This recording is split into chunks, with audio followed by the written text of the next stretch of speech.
What's up, guys? So today I wanted to go over, my approach to training and why I think that many various types of training works, but what works is more optimal for progress long term and integrity of your joints in health. So everybody does a variety of different things, and they all end up getting the same similar result.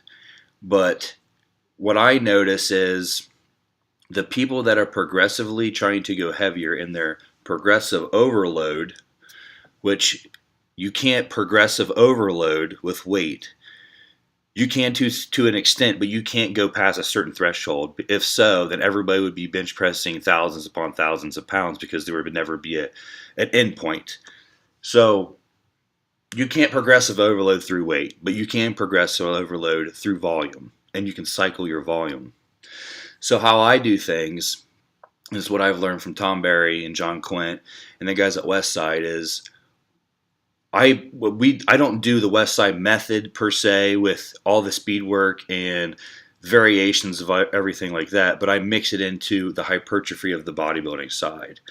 So what I do is I pick a compound movement, say for chest, and for 3 weeks I'll do the same movement, but each week I increase the volume by 2 reps per set. So you're increasing the volume by 6 reps. So for example, so say we're doing incline barbell bench press. So week 1, I'll do 3 sets of 8. The next week, I'll come back with the same weight and try to get 10. And the next week, I'll come back, same weight, try to get 12. But then on my accessory movements after that, sometimes I keep them the same for a week or two. And then the third week, I'll switch them. Or each week, I'll just switch them completely and do a few different accessory movements. So an example would be, so first week, 3 sets of 8 incline bench press. Then I might do the pec deck for 3 sets of 15. And then I might do the incline or like a flat dumbbell press for sets of 12 to 15. And then that's all I need. And I found with training with a lower volume approach and higher intensity, just like all these guys like Dorian Yates and Mike Francois, all these guys train with higher intensity and lower volume, and look at the results they've gotten, right? Big muscle gains.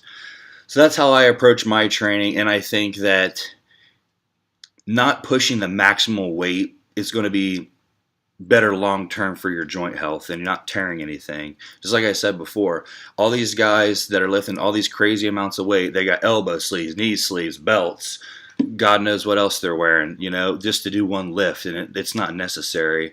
And I think training a full range of motion and stretching the muscle during and after training, it's incorporated in some different programs out there.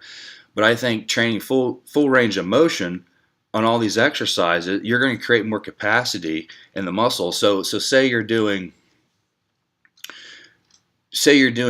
dumbbell chest press. So you're always coming down a quarter of the way down like this all the time. So then once you put that heavier weight on there and you take it down here, your body doesn't know that range with that heavier weight. And that's how these guys tear things.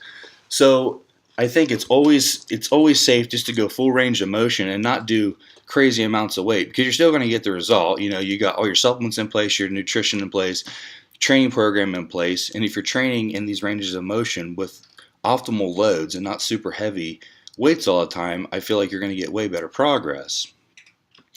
So that's my take, on training. That is an example for chest. So say you're doing. So we are saying, what after the 3 weeks? What do I do after I do 3 weeks of increasing my volume by 2 reps on each exercise? So say you're doing legs, you do barbell squats for 3 weeks, 8, 10, 12, same weight. The fourth week, you can either deload and do higher reps and remove the compound movement, maybe do leg press, and then do all your other accessory stuff, and then come back the next week and do box squats.